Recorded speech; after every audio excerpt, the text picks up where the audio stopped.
السلام عليكم. جبت الحاجة؟ لا ما جبتش. ما جبتش ليه؟ أنا لسه ما قبضتش. طب وانا مالي؟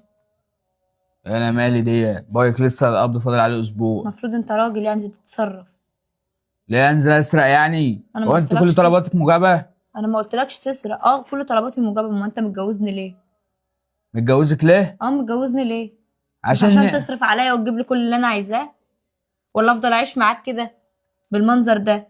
لا ما تفضليش عايشه معاه بالمنظر ده، بس ايه بالراحه عليا شويه. بالراحة عليك. بالراحه عليا، مش كل حاجه هات هات هات هات.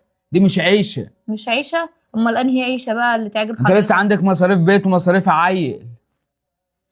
والله انا شايفة ان ما يخصنيش. انا شايفة ان كل طلباتي مجابة.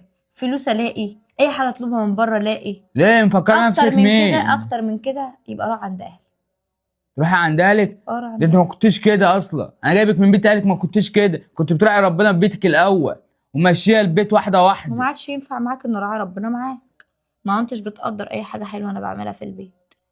فبعد كده اقدرك؟ لا ما اقدركش. كل طلباتي بعد كده هتكون مجابه. مش هكون الست المنكسره اللي اقعد إيه لا ما فيش، مش مشكله يا حبيب، لا معيش، ما يهمكش يا حبيب، ما يجروش يا حبيب، لا ما فيش الكلام ده. وانا ما قصرتش معاكي، بس بالراحه عليا شويه، اهدي عليا في المصاريف. بقول لك ايه؟ انت بتجيبي حاجات مالهاش لازمه وبترميها. ليها لازمه؟ ملهاش لازمه على ما اظن الحاجه تخصني، سواء حلوه او وحشه. تمام. انا شغال شغلانتين عشان اكفي البيت واكفي ان مصاريفي. شاء الله تشتغل 10 شغلانات ما يخصنيش برضه. هديه هديه راعي ربنا شويه، هدفي مصاريف البيت. مش كل حاجه تروحي تجيبيها وترميها.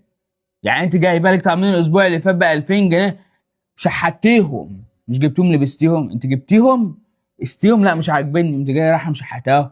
حتى ما فكرتيش ترجعهم وتجيبوا فلوسهم. مش دي حاجتي. انا مش قاعد على مش دي بنك. حاجتي. مش دي حاجتي وانا اتصرف فيها براحتي. تصرف فيها براحتك. اه. طب الحاجه ما عجبتكيش رجعيها، نرجعها نجيب حاجه مكانها. انا ما اشتغلش ويطلع عين امي في الشغل وانت تيجي ترمي الفلوس على الارض. طيب انا عايزه فلوس عشان اعمل اكله حلوه بقى، مش هعمل زي امبارح عدس. اعملي اي حاجه من اللي عندك في المطبخ.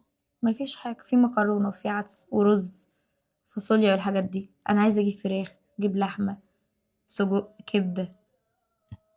وانت باصه في العالي كده ليه؟ ما تمشي بيتك. هو ايه اللي بس في العالي؟ الحاجات دي ما فيش حد بيعملها ولا ايه؟ ماشي، اول الشهر لما اقبض يبقى هات اللي انت عايزاه. ماليش دعوه اول الشهر من اخر الشهر.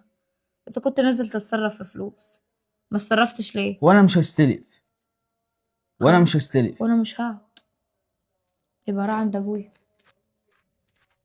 وانا هتكلم مع ابوك في الموضوع دوت يشوف بنته.